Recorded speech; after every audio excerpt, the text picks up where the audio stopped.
Hey y'all, welcome back to my channel. In today's video, I'm going to be showing you guys how to get rid of bed hair in the morning.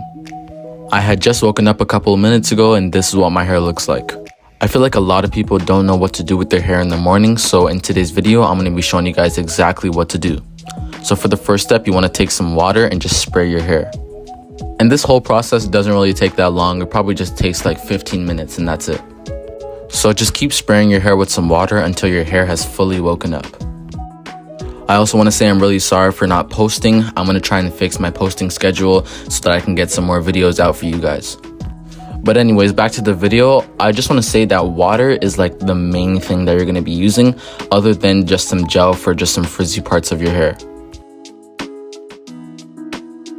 I also like to use my hands to just stretch out my roots, just like as I'm doing right now, just to give my hair some more volume. So the gel that I'm going to be using is Shea Moisture Gel.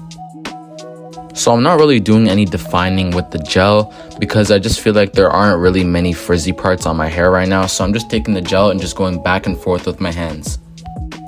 And I do this process every single day to refresh my curls. Okay, yeah, my hair is looking really good right now, but now I'm going to be using the wide tooth comb to give my hair some more volume. And to do that, I take my wide tooth comb and I just pick out my roots.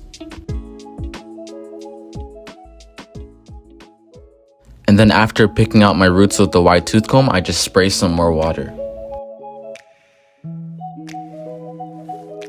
And then I add a little bit more gel.